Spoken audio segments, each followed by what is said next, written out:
Fresh off Season 1's Emmy-winning title sequence, Severance Season 2 has a completely new intro chock full of hidden details, metaphor, and secrets. So I thought it would be fun to take a closer look at what it contains, which may give us some clues on where the series is headed. Keep in mind I'm writing this video only having watched up to episode 2, so inevitably things will change as the series progresses. Now let's get into it. Keeping with this same animation style as Season 1, Season 2 starts with Mark Scout in red pajamas with his blue Lumen keycard. According to Severance set director Andrew Baseman, warmer colors such as red are used to symbolize the outside world, while cooler colors like blue, that of Lumen. A major theme of this intro are how these two worlds collide. Our next shot shows Mark's shadow against an elevator with a red arrow pointing upward. We've seen this elevator in Season 1, and it's what Irv's Audi obsessively paints. However, there's a big difference. The arrow here is pointing upwards instead of down. This might suggest that we're in a floor below where our innies are. This is likely where Miss Casey went. As a balloon in the shape of Mark's innie exits the elevator, the red triangle turns green, something we haven't seen on any of the elevators at Lumen.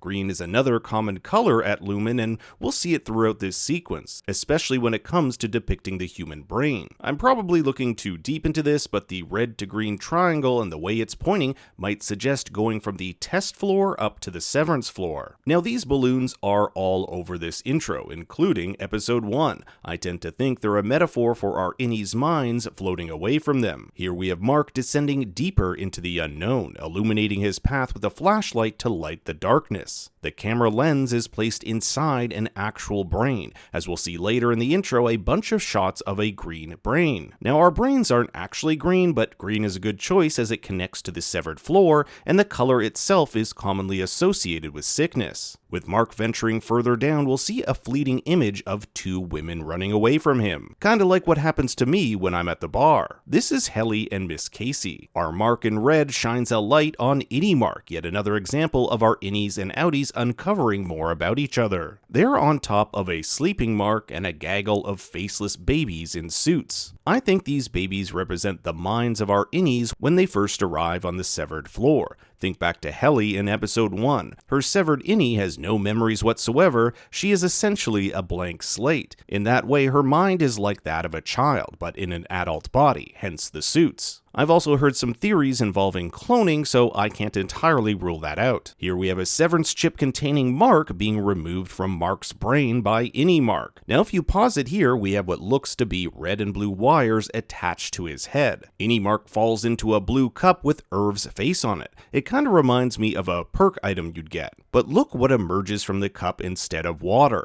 A bunch of predominantly brass instruments, but they aren't brass in color. They're white like the 3D printed objects R&D would make. It's also possible they symbolize Irv's love for classical music, as he did mention in episode 202 that the Barber of Seville was on television. Mark's reflection here shows a sort of blank canvas. Perhaps he's unsure of who he really is, and the imagery parallels that of the faceless babies. He jumps downward into his own brain, something taken directly from the Season 1 intro and poster. But the image quickly turns into that of a goat. As we all know, there was this mysterious goat department in Season 1, and if you watch the Season 2 trailer, we're going to learn a lot more about this department in episodes to come. I will likely do an entire video on what the goats mean, so stay tuned for that. Giving way to a frozen tundra of sorts is what I think the intro's depiction of Cold Harbor is. This is the name of Miss Casey's file that MDR is trying to restore, and the biggest hint that this has something to do with Miss Casey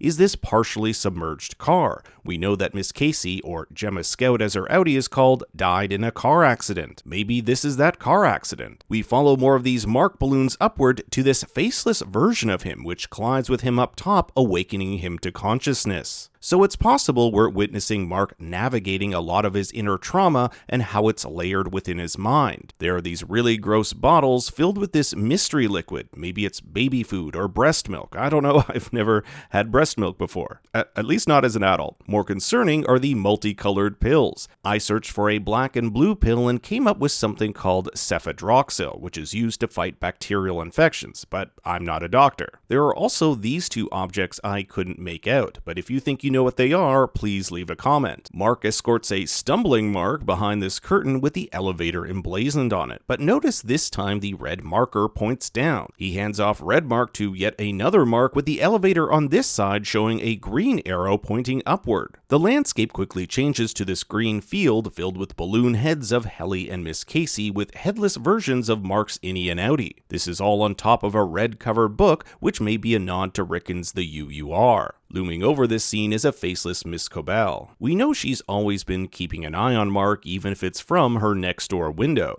but this shot of Mark inside Cobell's head could just be a cool transition, or it may hint at a deeper connection between these two. There is some reason Cobell has a fascination with Mark, and if you've seen my episode 2 breakdown video, there is a theory that the two could be related. The camera zooms forward down the black hallway with the red elevator where we see contrasting images of Helly and Miss Casey before ending with Mark in the very place we saw him at the beginning of the titles. This time, however, it's snowing and there's a little baby Kier crawling through the snow. This emphasis of snow I think harkens back to whatever Cold Harbor is. And we will see our outies, at least I think it's our outies, work together in this frozen area. But why the baby Kier? In my episode 1 breakdown, I theorized that Lumen's main goal is to one day resurrect Kier Egan, and MTR's job is crucial in that task. So having a little baby Kier may be a metaphor for that. We end on this jump scare of Mark trying to get out of his brain. But now I turn it over to you. What did you think of the new intro, and did you pick up on anything I missed? Leave your thoughts and theories in the comments below.